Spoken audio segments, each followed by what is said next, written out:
Ay, magandang gabi mga bossing. Vlog na naman. Ay, dito naman tayo. Sige ba? Ditong si Sayad. Ang pag-uusapan na naman natin. Sa mga patuloy na sumusuporta sa kanya, nagpapasalamat si Inday Sayad. Bagong issue laban kay VP Sara. Inilunsad upang pagtakpan umano ang usapin ng korupsyon. Usapin sa korupsyon. Ano pa? Pakinggan natin si Sayad. Pinuna ni Vice President Sara Duterte ang patuloy umanong pagtatangka na siraan siya at imbestigahan. Ayon sa Ha? Siraan siya? Putik naman. Meron pa ba sisirain dito?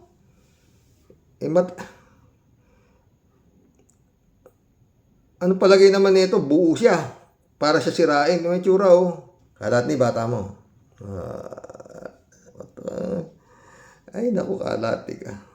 Tuloy mo, Sayad. Sa presidente, ang lahat ng mga nangyayari o isyong ibinabato sa kanya ay bahagi lang ng isang taktika upang pagtakpan ang mas malaking issue ng korupsyon sa gobyerno. Kaya't mensahe ng pangalawang pangulo, hinihikayat niya ang mga Pilipino na maging mapanuri at huwag basta magpapadala sa mga paninira. Kalinsabay nito, nagpasalamat siya. Ano ka, si Leni Robredo? Puta, wala na sisirain dito, mga pre. Nakakapagsalita pa ng ganito ito. Temo kakalat niyo. Puta, kapal din no? Parang may sisirain pa, no? Sa mga patuloy na sumusuporta sa kanya at tiniyak na handa ang Office of the Vice President. Kalat ni, salamat daw sa patuloy na sumusuporta rito sa hype na to. At tiniyak na handa raw ang Office of the Vice President na na tumulong at magserbisyo sa mga Pilipino. Nandyan pa rin kayo. At hindi kayo, and then you know how to discern ano yung paninira at ano yung katotohanan. And for that, I am... Tanga, magpaliwanag ka sa... Kung sinisira ka, ba't hindi ka magpaliwanag? Ayaw mo malapit na impeachment o Ay, nako. Kalat ni, bata mo. Nanay ko pa naman kailangan sirain. Sus Mariosep, durug na kayong mga Duterte, Magmula doon sa tatay mo, nandiyan nakakulong. Ay, nako, ewan. Truly blessed. And as I said, I thank you on behalf as well of all my colleagues in the Office of the Vice President. Dahil isa lang naman ako Ako lang yung muka ng Office of the Vice President. Pero yung trabaho sa opisina ay ginagawa ng maraming tao. And on behalf of my colleagues in the OVP, we thank you for your continued support and trust in our office. Pinuna ni Vice President Sara Duterte. Tagalog na to, tingnan mo. Kalati, bata mo. Sabi nila, number 1, pro-China. Tama. Number 2, brat. Tama ulit. Number 3, lukaret. Tama na Crazy. naman. Tama na naman. Anong mas? At number 4, nakalimutan ko yung isa.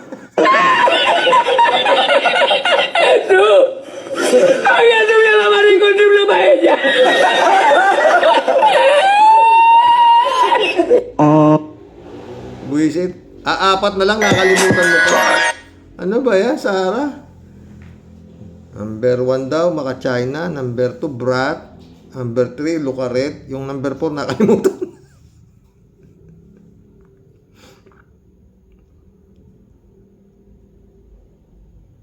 Ano ba yung number 4, kalat ni? Tomboy. Ito pa isa, Ay, meron kaming lechon na buhaya.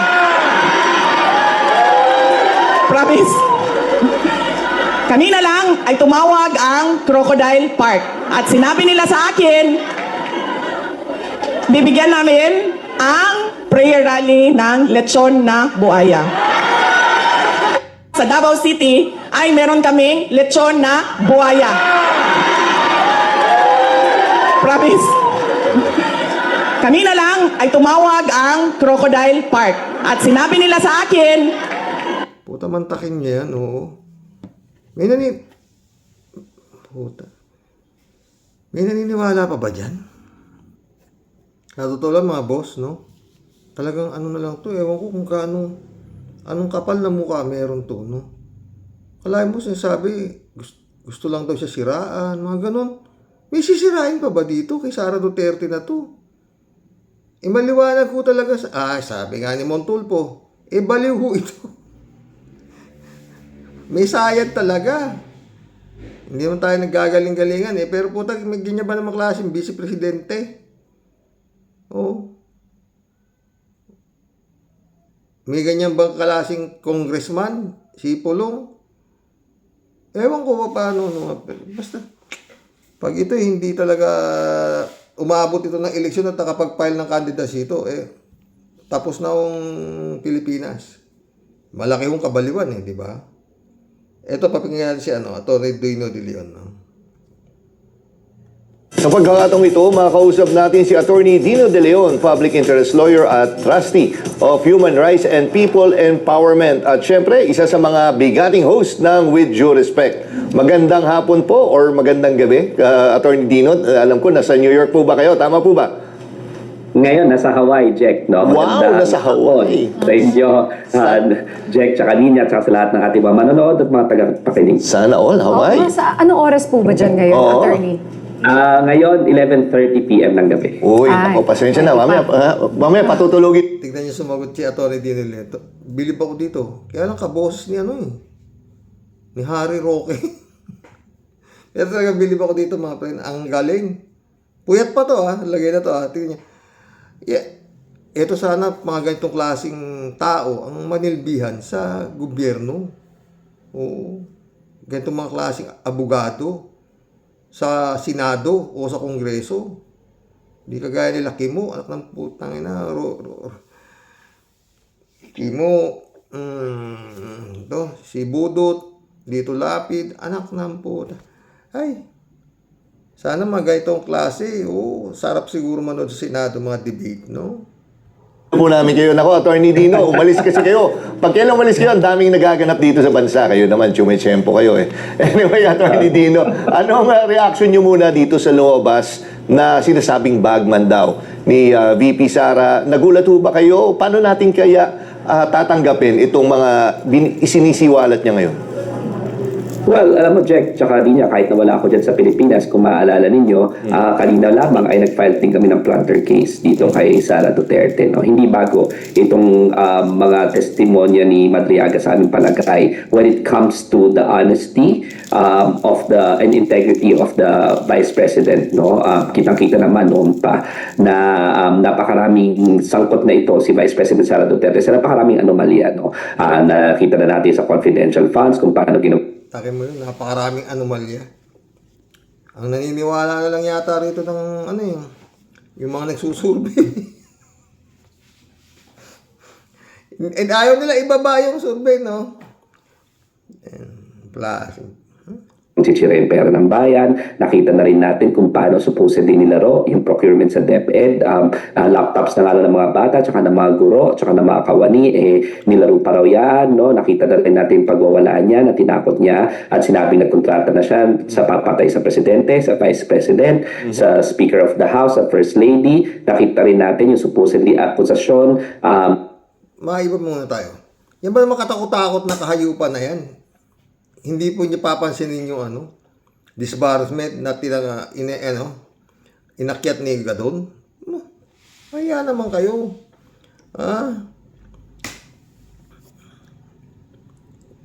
Grave abuse of authority lang to, sibak na to Ang dami-daming kaso, kaya nagkakabuhol-buhol na kasama siya doon sa mga Davao Death Squad. Ayon na rin yan sa testimonya ni Edgar Matbato at Arthur Las Cañas sa ICC. So mga ito ay consistent naman. Consistent itong testimonya ni Ramil Madriaga. Pero ang nakakabahala dito, check tsaka niya, is gaano na ba tayo kalalim na infiltrate ng Pogo money? Meron ng mayor dati, meron ng mga iba't ibang mga opisyales, hanggang sa taas-taas ba ng Office of the Vice President kasama ito. Actually, Office of the President kasi simula naman ito mga Pogo na ito nung panahon ni Rodrigo Duterte. So how much have we been infiltrated by Chinese money? How much have we been infiltrated by Pogo money, no? Until now, Attorney Lino De Leon, until now, oo. Gumagalaw pa yung Pogo money. Baka sa Senado o hanggang Supreme Court. Baka. Kasi, anong masabi niya mga ka-warriors? Ilan na ba ang mga nagbenta sa bansang ito, sa mga Pogo at saka sa bansang China? Yan yung mga nakakabahala na kailangan natin, nakikita natin ngayon sa mga revelasyon, and hopefully our institutions will be strong enough to get to the bottom of things, to defend the Republic of the Philippines, and to make sure na yung mga traidor na ito na binibenta tayo sa Pogo, they will be made to account for all their actions. No? So yun yung nakakabahala dito sa bagong naratibo na ito. Pero in terms of integrity, in terms of honesty, hindi na ito bago kay Sara Duterte. Kasama na yan dyan sa talagang track record niya ng impunity, ng supposedly dishonesty at malversation of public funds, tsaka yung kleptocracy ng national coffers natin. Nakita natin yan sa confidential fund, nakita natin yan nung intelligence fund siya, nung mayor pa lamang siya, at napakamarami pang ibang akusasyon. Lumalabasin ngayon yung COA audit, na ang daming red flags dito sa Office of the Vice President na hindi niya maliquidate. So consistent itong mga naratibo na ito. At saka yung kay Ramil Madriaga, hindi na pwede basta-bastang i-dismiss yan. Yun yung sinampahan na, yun yung sinampahan na 15 tauhan ng Office of the Vice President. Pag may nakalusuto doon, ibang usapan na naman yan. Ombudsman. Maliwanag ho kasi talagang yung Office of the Vice President parang naging isang sindikato May bagman pa, yung La Chica, yung Lulasco. Pagkagaling sa land bank nung 100 milyong pasa doon sa yung mga babae, patas, ma'am, nandito na yung pera, na-withdraw na. Dali, bigay nyo na kay Lulasco sa kay La Chica. Tapos na, di ba ganun nangyari? Puta talagang ang lupit. Kasi nasa National Security Council yan simula nung 2001 to 2015. 1993 pa lang nasa intelligence na yan ng ISAF, all the way up to the PSG. Ano ibig sabihin yan? Ako yung nag-aral ng National Security Law, as you may know, in my Masters of Law, bago sila makakuha ng ganyang security clearance, binivet itong mga individuals nito numerous times, So ibig sabihin, para makapunta siya dun sa ISAF, sa Intelligence Service of the Armed Forces of the Philippines. Ito po yung pinakulong ni Harry Roque na si Madriaga, ang sinasabi ni Atty. Lino De Leon, Dino De Leon pala. Ang galing nito. All the way up to the PSG, at isa pa nga siya sa nagtatag ng VPSG, yung security mismo ni Sara Duterte sa Armed Forces of the Philippines nung bagong talaga pa lang siya na Vice President. Ibig sabihin, mataas ang security clearance na ito. Hindi lang ito basta-bastang tao. So, at the very least, even the supporters of Sara Duterte cannot deny na his testimony must be tested in court. Hindi ko naman sinasabi paniwalaan na natin hook, line, and sinker. Ang sinasabi natin, pakinggan natin itong ebidensya na ito at kailangan ma-offer ito sa ating mga prosecuting agencies at huwag natin kaagad sabihin na sinungaling. Sinasabi nila yan kay Gutesa in the past. Hindi ko yan sasabihin kay Gutesa. Ang sinasabi ko Gutesa noon, bago natin siya paniwalaan, he has to swear it under oath properly. Dito sa testimonya nito, wala namang question na it is notarized properly. And hence, para sa akin, kailangan ma-test na ang credibility nitong si Madriaga at kailangan natin itong pakinggan because these are very serious accusations and allegations that we have to take into account for our republic to be stronger and to make sure na hindi penetrated yung highest offices natin ng mga traidor, ng mga binibenta na tayo sa Pogo at sa bansang China.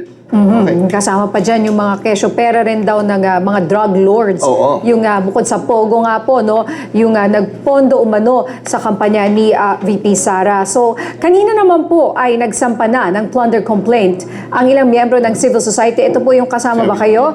O at pati simbahan. Well, kami ang isa sa mga nag-review niyan, no, ang Advocates of Public Interest Law, ang official na na ako ay pangulo, ako ay presidente ng Advocates of Public Interest Law. So, kami mismo ang nagre-represent dito sa mga complaints rito. Kasama dyan sila Father Flavi, no, na Rabon Magsaysay Peace Prize awardee. Isa sa mga complainants si Father Robert Reyes, si Dr. Guy Claudio, si Miss Ging Beles, na dating cabinet secretary, mga student leaders, no, si Professor Shelo. Ang pinagtataka ko mga friend, nalulusob ng taong bayan ang Malacanang, di ba? Para mag-resign ang presidente. Si Erap, lusob, patalsik dahil sa taong bayan. Si Macoy Senior, nalusob para mapatalsik ang... Bakit hindi malusob itong Vice President, Office of the Vice President para patalsikin siya? Bakit kailangan kung ano-ano pang ano? Oh, di ba? Oh. Bakit hindi magawa?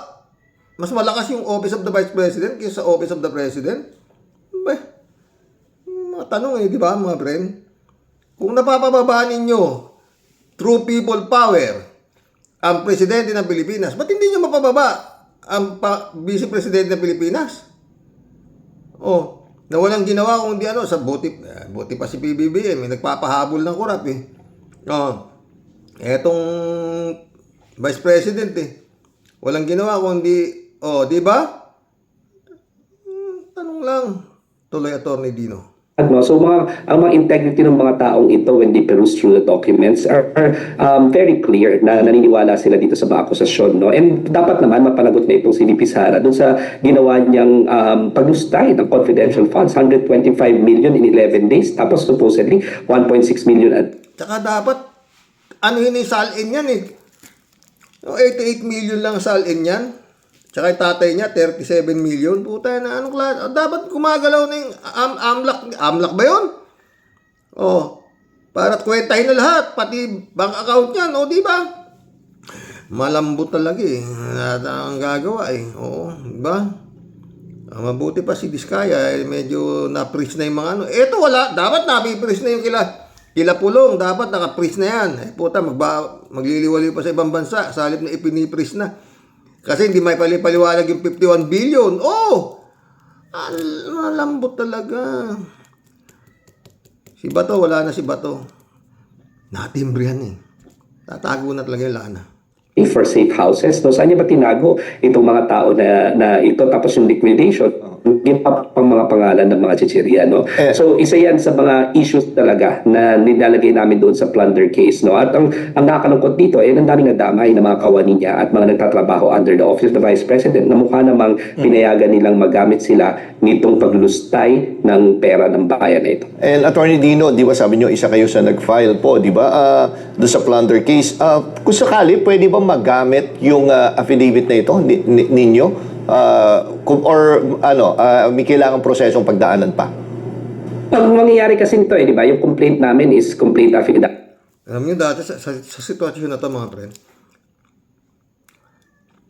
dapat naman yung mga senador, yung mga kumakampi pa rito kay Sara Duterte, mahiya naman kayo.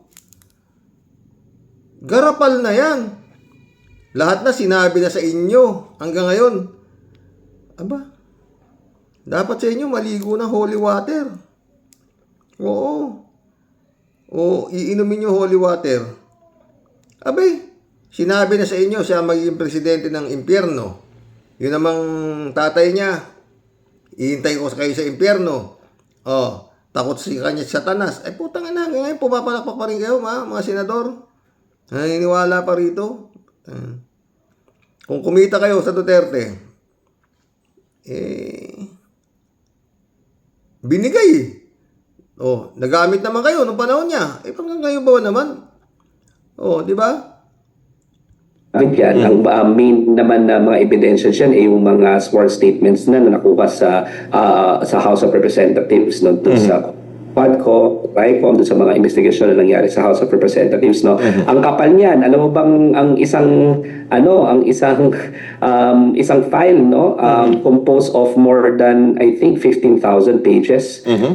Isa, at nag-reproduce kami na 20 niyan, no. So napakakapal, no, kasi siguro mas mataas kaysa sa mga bewang ninyo ang isang complaint, no, with all the annexes. At yung naka-attach, pero nung ginawa yung Puta, isang complaint lang yun, ha?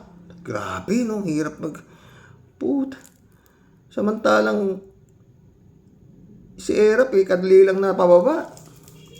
People power lang, tapos na. Nagpalit na ng presidente. Tapos ito, vice presidente, ganito kahirap pababain. Puta, ano ba yan? complaint na yon, wala pa itong testimonya ni Ramil Madriaga, no? Pero ultimately naman, lahat ito ay final sa ombudsman. Yung ombudsman, ang bilang tanod tayo ng people, will consider all evidence and it has the duty and the mandate to file the plunder case before the Sandigan Bayan, no? So lahat ng mga ebidensya na aming sinumite, yung mga complaints affidavits, lahat yan iti-take into consideration ng ombudsman at palalapakasan pa nila lalo yung kaso. At least in theory, yun yung trabaho supposedly ng ombudsman para sila mismo ang mag-collate ng Talagang Secretary Boying, aba,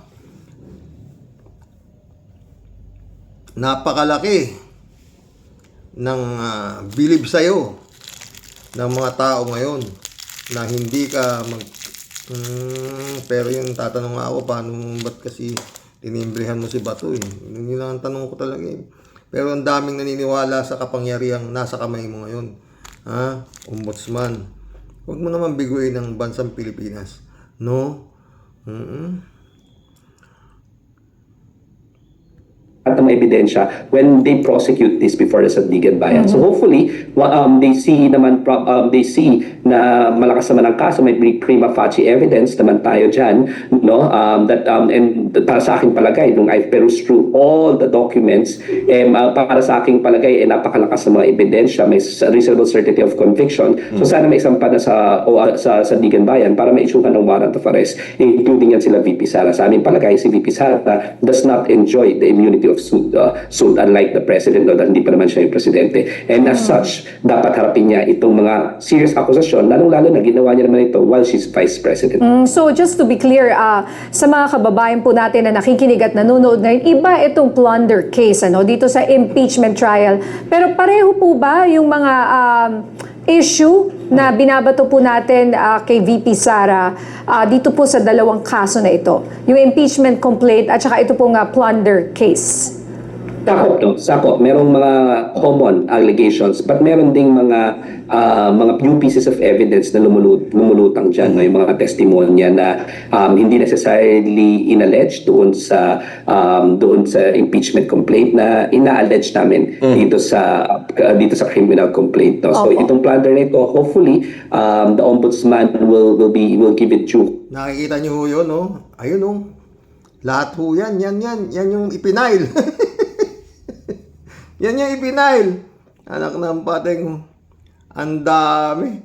Hanggang bewa nga po, eh. Talaga. At ang nag-file ho, hindi ho yung mga kagaya nung nag-file kay Laila de Lima na mga drug lord sa loob ng Muntinlupa. Naipakulong si Laila de Lima. Ito, hindi ho, matatali yung tao itong mga nag-file, eh. Oo. Course, at sana pagka na-evaluate nila yan, nakikita nyo sa screen, di ba, ganyan kakapal yan, halos sa bewang ninyo, bawat isa, and 20 plus yan, no? 20 plus yan ang prepare namin yan, no? So ang daming ebidensya, lahat ito sworn statements, no? Lahat ito yung mga mismong disbursement vouchers, for example, na at saka yung mga liquidation vouchers na talagang halatang peke, no? O pineke or dubious at the very least, lahat yung mga piece of ebidensya na yan kasama, no? So parang may mga common allegations, just to answer Nina's question, but meron ring new pieces of evidence na namin in-include dito sa complaint. So while kung siya ay may plunder case po, pwede ba siyang tumakbo sa 2028 habang may trial? Kasi po, kung maaalala natin si dating Pangulong Estrada, his trial... Ito, malupit na tanong, mga friend. 2028 na naman. Malungkot ang dito. It took 6 years. Tama po? It took 6 years And then after 2 months, less than 2 months after his conviction, na-pardon po siya ng presidente. So alam niyo po, 6 years, tapos 2028. yung trial, Oo. tapos na-pardon. I mean, yung mga ganitong possibility. Pero mga friend, habang tinatrial si Erap Estrada, tanggal na siya sa pwesto dahil nauna, inuulit ko, nagsalita ang People's Court. Tanggal na siya sa pagka-presidente bago pa siya nasintensyahan ng guilty sa plunder. At yun nga, after 2 months daw, siya raw binigyan ng pardon nung naupong si Gloria Macapagal Arroyo. 2 months na, di ba? Ganun na nangyari. Makatakbo po ba siya? Well, alam mo, whether ang politika, pero what is certain under the law, no, regardless of who you are, if wala pa yung conviction, final conviction, you are still presumed to be innocent. Okay. And that applies to Sara Duterte, no? Kaya ako laging sinasabi, kahit na kitang-kita natin yung mga kabalastugan nitong mga opisyal na ito, let's always remain faithful to our constitution, di ba? And according to Inuulit ko, hindi pa si Erap. At nung yung opening of brown envelope, nanalo na not to open the brown envelope. Yung Jose Velarde account. Tapos nag-walk out yung mga senador, dinala sa karsada, tanggal si Erap. Natanggal na sa pagka-presidente bago siya sinampahan ng plunder na 6 na taon. Pinag-usapan 6 na taon, pero wala na sa pwesto si Erap. Kaya siya na-guilty. Tuloy. Constitution, everyone's presumed innocent, and therefore, a mere case should not stop a person from running. Maalala natin, di ba? Si Erap, nung nag-hearing sa Senado, nagkaroon ng botohan kung bubuksan ng Jose Velarde account, yung brown envelope, o hindi. Nanalo yung hindi. Nag-walk out yung mga senador na natalo dahil nainis kay yung babaeng Aquino. Jose Areta Aquino ba yun? O, nagsasayaw-sayaw siya. Nabuwis yung mga senador. Lumabas na. And the rest is history. Hinipa na si Erap sa Malacanang. O, nag-withdraw na yung armed forces, saka yung Philippine Police. O, yan sila Lacson. Tuloy. May political persecution na nangyari kay Senator Laila de Lima before. Pinayagan pa rin siya tumakbo. Why? Because she's innocent. And even VP Sara, pending this case, is still presumed to be innocent. No, we have to strengthen our institutions and make sure na dumaan sa tamang proseso. So kung tanong ninyo, makakatakbo ba siya? A mere case will not prevent her from running. Kawawang Erap. Oo. Hindi pa nadidesisyonan yung kanyang kaso. Pinatalsik na siya ng taong bayan. Ano ang nangyari? Di ba? Pero si Sara, katakota. Kung yung kawalang yan sinasabi kay Erap, kumpara kay Sara, barya lang ko yung kay Erap. Tuloy.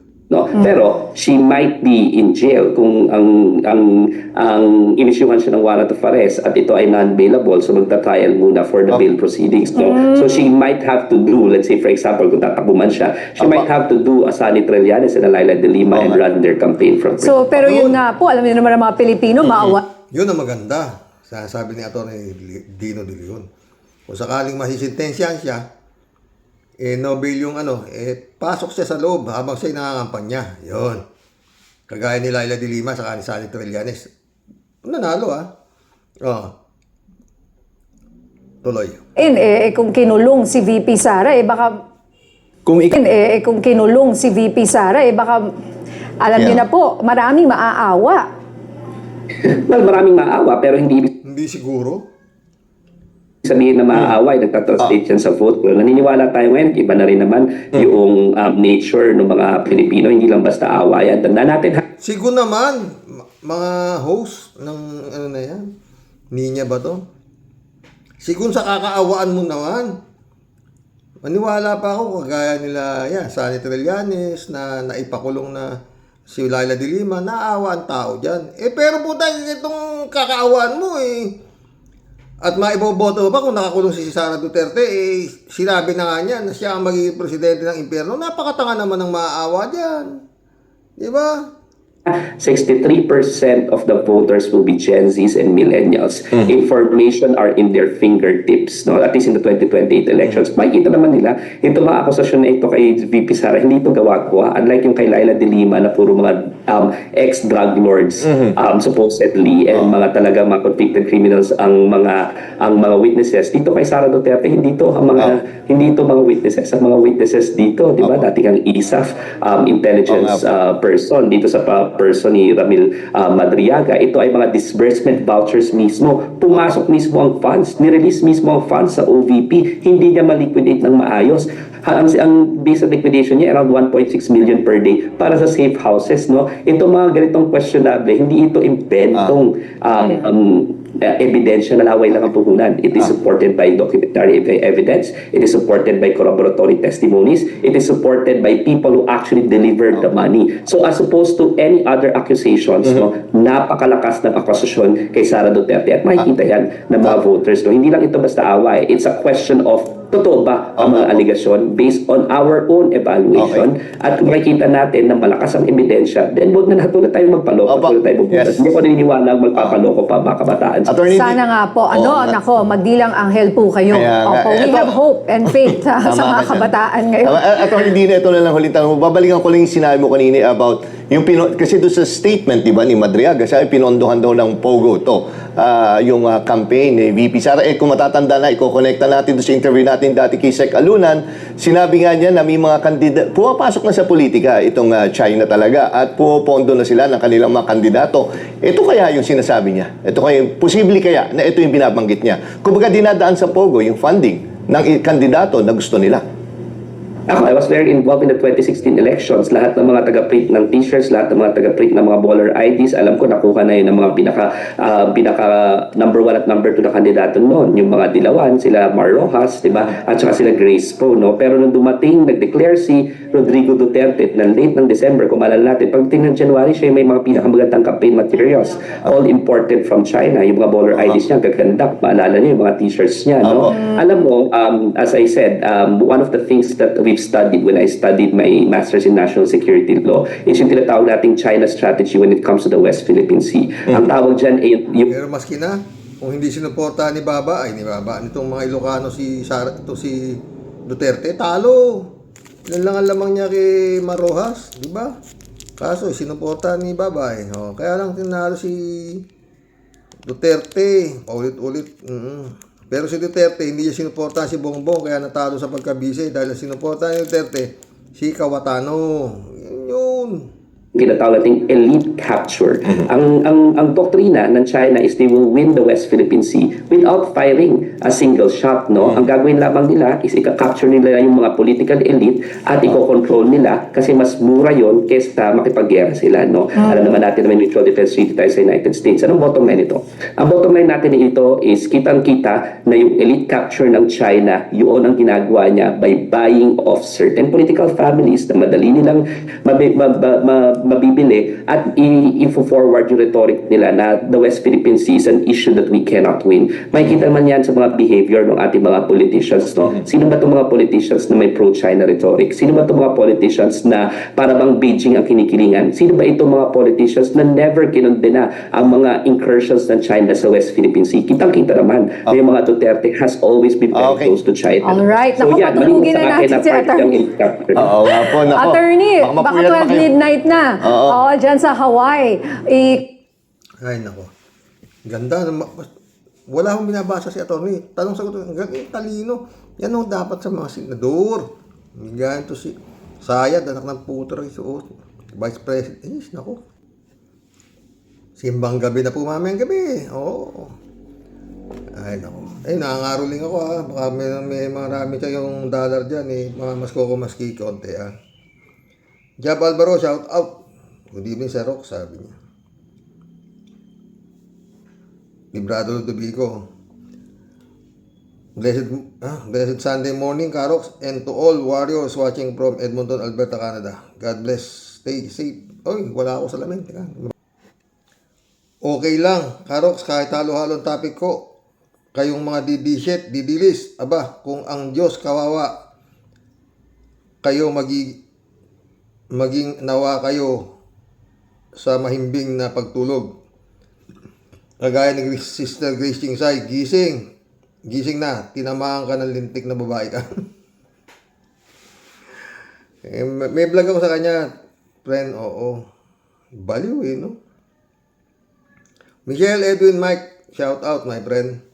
Eddie Luna, hello Karox, magandang araw sa iyo, gabi. Karox, parang wala akong nalalaman sa ginawang project ni Dutae na siya mismo ang nagplano. Yung ibang mga project na natapos nila, sabi ng iba, si President Noynoy Aquino ang simula noon. At kung hindi man natapos, si Noynoy dahil kasi natapos na ang termino niya. Yun nga, bilang presidente, God bless Karox. Sana lagi kang malakas at walang karamdaman lahat ng oras. Salamat, ikaw din, Eddie Luna. Sana parati kang healthy rin, ha? Karox, kita mo si Diskaya kung paano niya pinagyayabang yung di ba? Alam ko, hindi kanya yun, eh. Kasi sabi niya, hindi niya naman nagagamit. Di ba? Hindi nga niya alam bakit walang ilaw, eh. Palagi ko patago lang, ito sa totoo. No? Hindi Luna ulit, Karox. Sorry, hindi kumpleto ang isang comment ko. Nawala kasi ang signal. Glenn Adio, shout out. Sabi niya, wala kang karapatan na magsalita ng masama kanino man kasi di mo kami pinakakain. Mga OFW taxpayer ang nagpapakain sa inyo at nasobrahan ka pa nga ng kain kasi nilimas mo pa ang kaban ng bayan. Ayusin mo pananalita mo. Huwag kang bastos. Masama kang example sa mga bata at kabataan sa DepEd. Ka pa naman, oo. Wala, Glenn, eh. Talagang sobrang kapal na mukha, eh. At saka yun nga, umaasa siya na magiging kagaya ng marami pa rin tanga na naniniwala sa kanila. Kami tatay niya, putang ina. Masi karton na lang yung nasa dahig. Marami pa rin siraulong mga gunggong araw-araw, gabi-gabi. Ha? Eddie Luna ito, Karox. Kita mo kung paano ipagyabang ni Diskaya yung mga kotse niya kay Julius Babaw. Tapos ngayon, iiyak-iyak siya. At isa pa, huwag ka nang magpaawa, Ipek, kasi nakatikim ka naman ng buhay prinsesa. Totoo. Ha? Sa pera ng mga Pilipinong nagpapakahirap sa malinis na paraan. Tapos kayo, walang awa ninyong kinulimbat. Palagi ko, panahon na para magbayad kayo. Salamat, Karox, at mabuhay ka lagi. Ikaw din, Eddie Luna, ha? Oy, Estrelita Heroes, my friend. Shout out. Good evening po, Sir Roque. Kamusta na po? Always watching from Japan. And keep on staying safe po with your family. Ikaw din, Estrelita, ha? F-Jack, shout out. Kaya hindi nagre-resign niya si Topak, umaasa siya sa China na gagawin ng lahat para ipanalo siya, no matter what. Oo nga. Kaya sabi ko siya, F-Jack, eh. Pag ito nakatakbo, tapos na. 3JC Hope, shout out. China babe yang si Sara, diba? Kalat ni Baya, shout out, ah. Elizabeth Iscareo. Good evening, Sir Rox. Sa wakas, itong si Gadon, ngayon lang tumama. Sa totoo lang, itong mga sinasabi dito tungkol kay Sara, pero dapat buong angkan ng mga Duterte. Di sila dapat magkaroon ng posisyon sa ating gobyerno. Buong angkan nila, ikundi na dapat ang lahi ng mga ito. Totoo yan, Elizabeth. Yun nga sasabi ko kay Gadon, takot yata siya, kay Sara lang siya matapang, eh. 3JC po. Totoo mga sinabi ni Gadon, ba't hindi rin siya malinis? Diba? Talaga namang hindi talaga malinis. Teka, meron bang politikong malinis? Kalat niyo. Good evening, Kasani. Labatibahin mo mga ugok na yan, Kasani. Matapos na yan. Halabira, God bless your family. God bless, Kalat ni. Friend Jun Lagon, shout out, Pastor. Elizabeth Iscareo ulit, oh. Yan ang malaking pagkakamali ng mga Pinoy at iboto nila ang isang katulad ni Sarang Buang at naging vice-presidente pa at gusto pang maging presidente. Wow! Kahit nga isang chairman siguro sa barangay, di pa din ito bagay. Kasi nga, kurap, mayabang at matapang. sa kahayupan, sagad ang babaeng ito sa kasamaan. Hay, o, di ba? Kaya nga. Elizabeth ulit, ito naman si Sara Diskaya, sa sobrang kayabangan ito, at ipinakita pa yung mga pinagnakawan nila, garapal na sila, Xerox. Totoo. Yun nga sabi ko sa iyo. Pag nagnakaw ka sa gobyerno, honorable ka pa. Chupista Bunao, shout out. Di mag-resign yung kapal na mukha niyan. Good evening po kuya sa mga ka-warriors. Hala, sa pangalawang pagkakataon, nagsalita na naman si Boba nagsalita na naman ng Boba si Gadon. Chupista ulit to. Si Alice Goo, di raw siya spy. Di nga siya spy, spicy lang siya. Totoo. Shirley J. Sir, shout out. Inis talaga si Gadon Carox kay Mary Grace Piatos. Kami inis din sa tao na yan. Naalala mo ba, Carox, yung mga sinabi ni Ka-Percy noon? Nagkatotoo, di ba? Yun nga, di ba? Wizkid, shout out. Yep, Mr. Toro lang. Yung bilbil ng demonyo napunta sa tiyan niya. Totoo. Mary Lebron, shout out. Good evening, Xerox. No skipping ads, niya. Rodelia Alpilor. Grabe po talaga ang pamilya ng mga Duterte. Kaya dasal po tayo talaga. Kaya unti nang umuusad ang ustisya. Yun nga eh. Kaya nagpupursige silang makabalik. Yang hindi sa taong bayan, kundi para makaligtas sa mga kasalanan nila.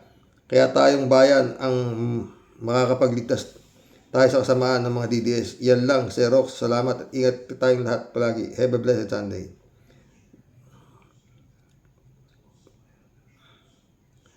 Friends, Shervin Sapeda, shout out. Christian Sen, July 7, Alcantara. Annalisa Apolinar, shout out mga friend. Sabi, Tia Dehelio. Sa topic mo po today, Xerox, ayon po dito sa aking mahiwagang bolang may butas.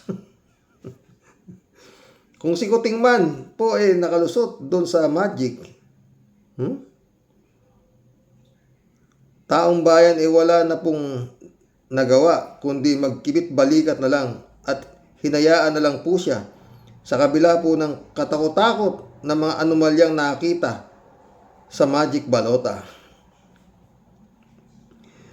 Pero pag po itong si Tuliling Sayad makakalusot dahil sa sinasabi nga palaging siya ang top sa survey, alam mo po, Xerox, malabo pa po sa tinta ng pusit na ang kanya pong pangarap magkatotoo. Tia Delica, maniwala ka. Pag yan nakapag-file ng candidacy sa pagkapangulo, sana mali ako.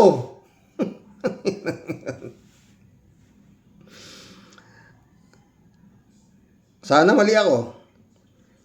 Baka tapos na nga kamada kaya hindi makabitaw-bitaw itong mga kampo ni Satanas na mga hanggang ngayon nakahimod sa tumbong nitong mga Duterte, sa totoo lang, Kahit pa po siya nanaginip ng nakadilat sa tindi at lulupit ng himagsik at suklam po ng mga taong bayan sa kanya. Tas siya po ang mauupong presidente. Para mo pong sinabi, Xerox, mauulit po talaga ang World War III. At panahon po ng Hapon. Alam ko po, Xerox, na ang gamit pong puhunan nitong si Pusit Sayad, tapang po ng apog, kapal po ng pagmumuka, at tibay na sikmura. Sinabi mo pa.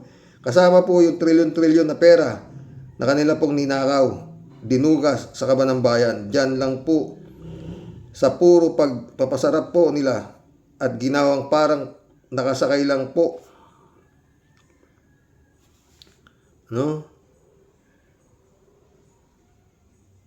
Parang nakasakay lang po.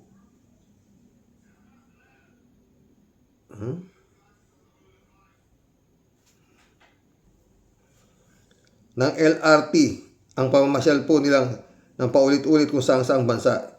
Isipin mo po, Xerox, gaano po sila kayaman? Kaya gustong-gusto po nila ang power, Xerox. Kaya nakaw and power pa more. At yun lang po yun, Xerox. They already made history, Sir Rox, na itala na po sila sa World Guinness Book of Record kung paano po nila binalahura at pinadapa ang binaboy at sisinghap-singhap po natin bansang Pilipinas, Sir Rox. Totoo yan, Teodelico. Alam ko pong napakarami pong talagang mas maghuhurimentado na pagyampong si Topak Sayad lumusot at nanalo dahil sa pandaraya. Kaya kung ako po sa kanya, Sir Rox, wag na po siyang magtangka pa na makaupo sa at bulagain si Kuting kahit sa 2028, Sir Rox. Sa tindi po ng pinagdadaan ng suklam ng ating mga kababayan, mga sumasambulat na kahindik-hindik na anomalya bawat araw, tas isang gabundok na reklamo para po siya ay mapatalsik na. Ba, Sir Rox, talaga po siguro pwede na gawing swelas na sapatos ang kanyang pagmumukha. Dahil po sa sobrang kapal at pagkamanhid po sa mga kahiyan, naniniwala po ako, Sir Rox, na siya po ay isang nilalang na galing po sa ibang planeta. Anong ibang planeta? Mga kampo ni Satanas yan na nagkatawang tao. At dyan po sila sa Pilipinas ibinulwak ng kalawakan para po maghasik ng lagim ang buong angkan ng mga pinutukan ng lintik. Kung ako po siguro ang naging nanay niyan, Sir Rox, talaga po magtatago lang po ako sa bundok at di na po ako lilitaw dahil po sa panliliit sa sobrang kahihiyan. Dahil mga lahing, mga lahing, Alemanya. May lahing Alemanya po sila, Sir Rox. Talaga pong di po sila tinatablan ng kahit anong klaseng hiya. Mga leche, mga bisit. Tungkol naman po sa pamilya Dismaya, Sir Rox, ako po naniniwalang di po sila dami. Talaga pong ginusto po nila yan dahil po sa paggagahaman at kayabangan. Alam po nilang sa umpisa pa lang mali na. Pero mas pinili po nilang maging pusakal na magnanakaw. At di po matakot po sa Diyos, kaya kaysa piliin po ang maliit nakita pero sa tamang paraan. Wala naman po siguro, Sir Rox, nagsisi sa una, di po ba? Totoo. Palagi pong nasa huli. Inakala po kasi nila hindi mabibisaklat dahil po sakal na kriminal at mandurugas po ang may hawak sa kanila. Kaya go lang po sila ng go, di ba? Parang wala ng bukas, grabing pasarap at pagyayabang. Yung pala puro galing sa nakaw. Sana po inisip niya nung una pa lang ang kahinatnan ng mga anak niya sa bandang huli. Tapos ngayon, paawa effect, may paiyak-iyak pa siya. Nagpapaawa at nagpapahabag samantalang nung nagpapahayag siya ng kanyang magagarang sasakyan na galing pala sa kaban ng bayan, wala siyang maramdamang awa sa ating mga kababayan na lumalangoy sa gitna ng baha. Kumusta na yung drama mo, madam? Kumita na yung drama mo, madam. Sa Diyos ka humingi ng taimtim na tawad at tunay na pagsisisi. Ibalik mo lahat ang mga ninakaw mo na dapat para sa taong bayan. Baka sakali, madam, magkaroon ako ng kahit isang guhit na maniniwala ako na ikaw nga tao lang. Sobra lang na naging gahaman. Kinam. Joselito Mabait, shout out.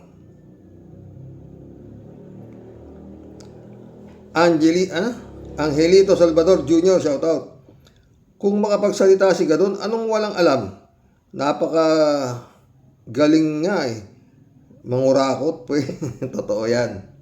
3JCO po. Nako, Sir Rox, yan si Gadon, wala rin akong katiwa-tiwala dyan. Super bastos din ang bibig niyan. Walang pakundangan. Magka-level lang sila ni Sarah Pusit. Hindi mas mataas ang level ni Sarah Pusit sa kahayupan. 3JCO po dito. Sir Rox, tama nga naman si Gadon. Bakit ganon si Sarah? Parang si BP hindi ata makasalita ng straight English. Parang hindi nag-college.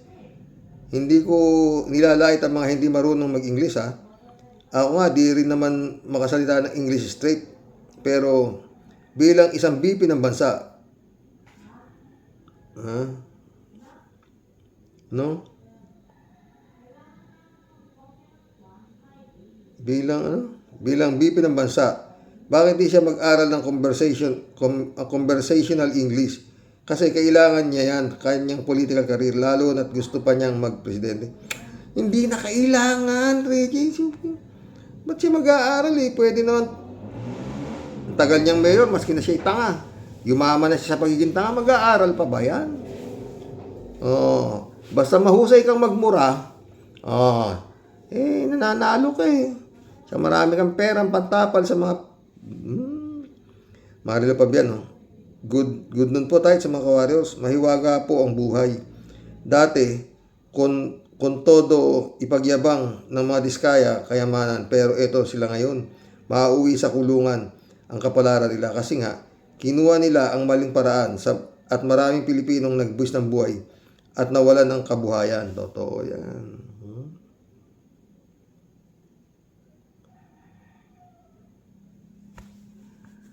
Friend Amy Bingson, shout out. Dolor Garcia. Eman Escalona nak, shout out. Oy, nagyeyelo pala sa Amerika mga friend. Nakita ko yung Facebook ni Brother Eman. Oo. Grabe pala ngayon dyan. Marilo pa biyan ulit oh. Nagalit ng todo si Gadon. Dapat nga po habang papalapit ng eleksyon, palaging ipalabas ang ginawa niyang pagmumura na talagang hindi nararapat maging pinuno ng bansa. Totoo, di ba? Okay, mission accomplished mga friend. Hanggang bukas pumuli. Oo. Ay, nako. God bless. Good night.